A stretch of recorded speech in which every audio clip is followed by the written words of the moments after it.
me incomodou um pouco, toda a nossa relação se dá sempre numa exceção local. Então, eu falo um pouco dessas mídias e cito alguns exemplos, né, que são exemplos que mostram essa nova tendência, essa nova espacialização da internet. O termo também não é muito bom, porque, como eu falei no início, toda a mídia produz espacialização, né, produz uma relação específica com o espaço, né, ou localização, talvez seja melhor dizer. Né. Bom, alguns anos para cá eu tenho trabalhado com essas mídias, fiz uma tipologia, anotações, games, redes sociais móveis, mapeamento, etc. E senti falta na evolução de como é que eu posso analisar esses projetos efetivamente, que conjunto de métodos e tecnologia e de metodologias, de teorias eu poderia lançar mão para compreender melhor esses fenômenos.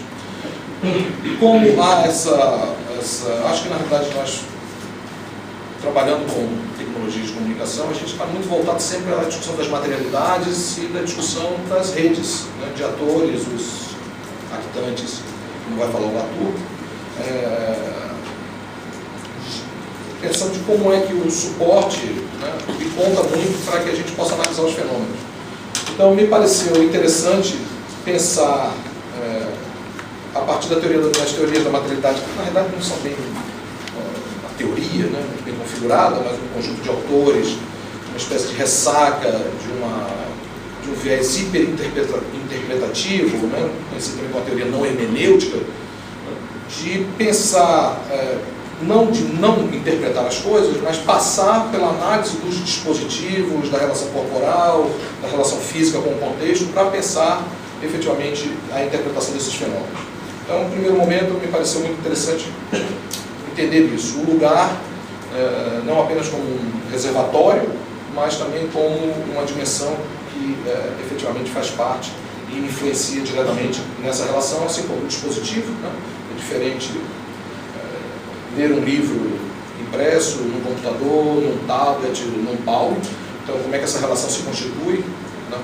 Então, eu acho que é interessante pensar por aí. E segundo, eu acho que as explicações mais bem construídas em relação a isso vêm efetivamente da teoria Torrente, do Latour, do Talon, do John Locke e outros, né?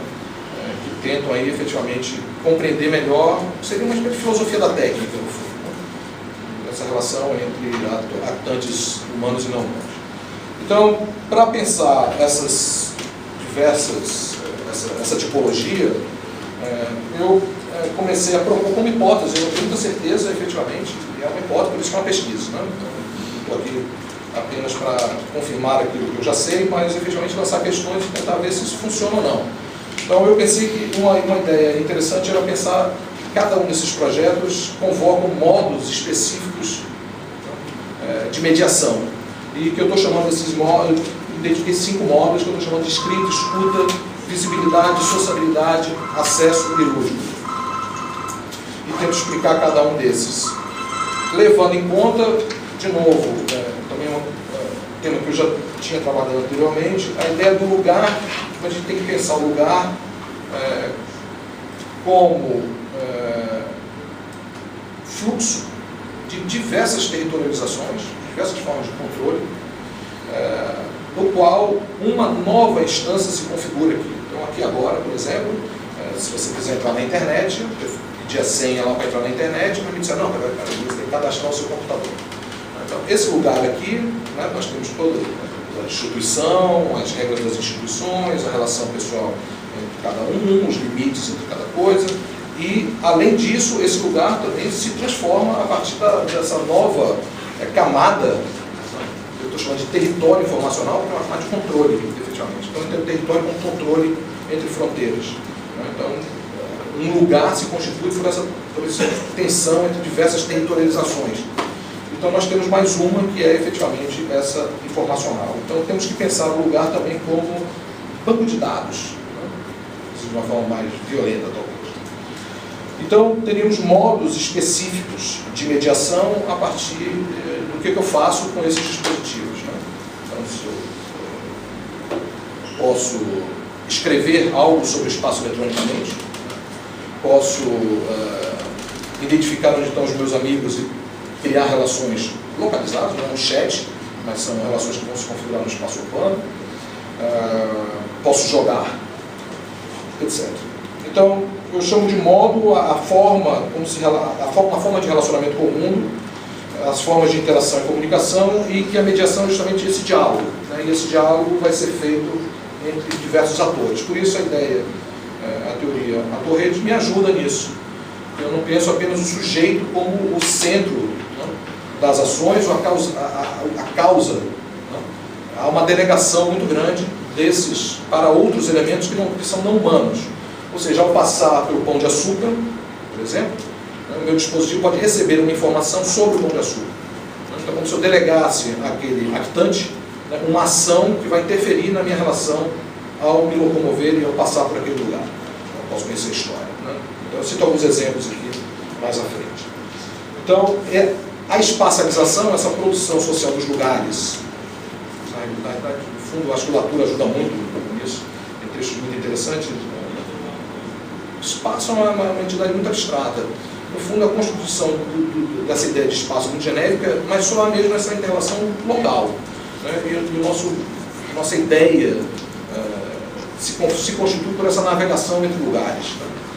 A ideia que a gente tem das cidades, né? Do lugar onde a gente vive, do bairro, se dá por essa localização. Você pode ter uma imagem abstrata, não vai dizer muita coisa, uma generalidade muito grande, mas é descendo esse nível das relações, dessa navegação por dentro desses lugares que o processo de espacialização se constitui. Então, é nessa relação que efetivamente emerge o processo de fazer sentido, né, que os lugares façam sentido. Então, eu falo dos modos de mediação, cito alguns exemplos, né, isso vale a pena falar aqui, mas algumas experiências com anotações eletrônicas. O Yellow Arrow, por exemplo, é a possibilidade de você anotar eletronicamente um espaço. Né? Você chega num determinado lugar, talvez da sua infância, isso te remete a alguma memória, alguma coisa. Então eu posso escrever um poema, fazer uma foto, fazer um vídeo, eu mando para um sistema, quando as pessoas passam por aquele lugar, elas podem receber aquilo que eu anotei. Então é uma maneira que eu tenho de escrever um lugar que não é de cima para baixo, não é uma visão do turismo, nem oficial da cidade, mas é uma visão do que as pessoas produzem. E ao me deslocar por isso, eu posso ler coisas que as pessoas escreveram, entre aspas, no local. Então esse seria um modo de escrita. Sonoro, Sonic City, Buenos Aires Sonora, Montreal, etc. Ou Murmur, que é um projeto muito interessante. Da mesma forma, as pessoas escrevem com sons, ou registram sons de determinados lugares e compartilham, de alguma forma, essa paisagem sonora. Também uma produção de baixo para cima. Então, todos os meus exemplos são exemplos de baixo para cima, não são exemplos nem de publicidade, nem de marketing, nem ligados a grandes empresas, são processos ligados de baixo para cima. Redes sociais móveis, que é isso, identificar pessoas e poder encontrar ou fugir delas, né, dependendo da intenção, mas não é para uma relação abstrata no ciberespaço, mas é local, de novo. Jogos, também muito interessantes, que volta a essa perspectiva de um jogo na rua, jogar na rua. Não é jogar na console, não é jogar no desktop, mas é jogar na rua com esses dispositivos. Eu dou alguns exemplos. Então, a teoria da materialidade ajuda a pensar, compreender a comunicação, é compreender efetivamente o papel dos artefatos, da relação que nós desenvolvemos com esses artefatos. Não significa, como eu falei, não chegar a nenhuma interpretação, não abdicaria disso, e os meus exemplos eu tento interpretar efetivamente os fenômenos, mas levar em conta o dispositivo. Eu vi em alguns artigos, inclusive, isso aparece muito claramente. Então, a comunicação, talvez uma espécie de identificação de teorias muito interpretativas, não? Que não levariam em conta essa dimensão material. Então, os teóricos da comunicação, escola alemã, Gumbrich, Pfeiffer e outros, né, na realidade, não constituem uma escola, métodos, não tem uma teoria assim, muito bem constituída, mas uma visada que busca, efetivamente, problematizar esse viés hiperinterpretativo para além da dimensão corporal, material, contextual.